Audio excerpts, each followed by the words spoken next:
عمران خان میں بے شک بہت خوبیاں ہیں۔ یہ شخص واقعی ملک کا مقدر بدل سکتا تھا۔ لوگ آج بھی اس سے اندھی محبت کرتے ہیں۔ یہ اپنے ان اندھے عاشقوں کو قوم کا سرمایہ بنا سکتا تھا، مگر افسوس عمران خان کا غرور، انا اور سیاسی حماقتیں اس کی قبر کھودتی رہی اور یہ اس میں اترتے رہے۔ عمران خان کسی کے ساتھ ہاتھ ملانا تک گناہ سمجھتا ہے۔ یہ ہر شخص کو تم کہہ کر مخاطب ہوتا ہے۔ اس نے زندگی میں کسی کا جنازہ نہیں پڑھا، حتیٰ کہ اپنے اوپر جان وارنے والے کارکن بھی اپنے غائبانہ نماز جنازہ میں اپنے قائد کی محبت سے محروم رہے۔ خان کسی کا شکریہ ادا کرنا بھی اپنی توہین سمجھتا ہے۔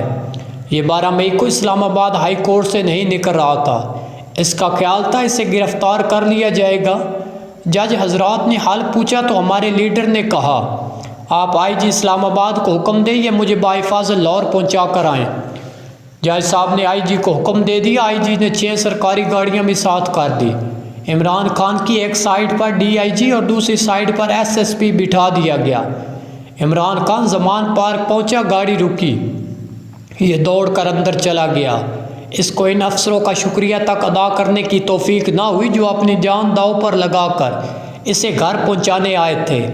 آپ دنیا میں کوئی ایک ایسا شخص بتائیں جس کے ساتھ عمران خان نے وفا کی ہو یا اس کے احسان کو احسان سمجھا ہو، حتیٰ کہ جنرل باجوہ اسے اقتدار میں لے کر آئے۔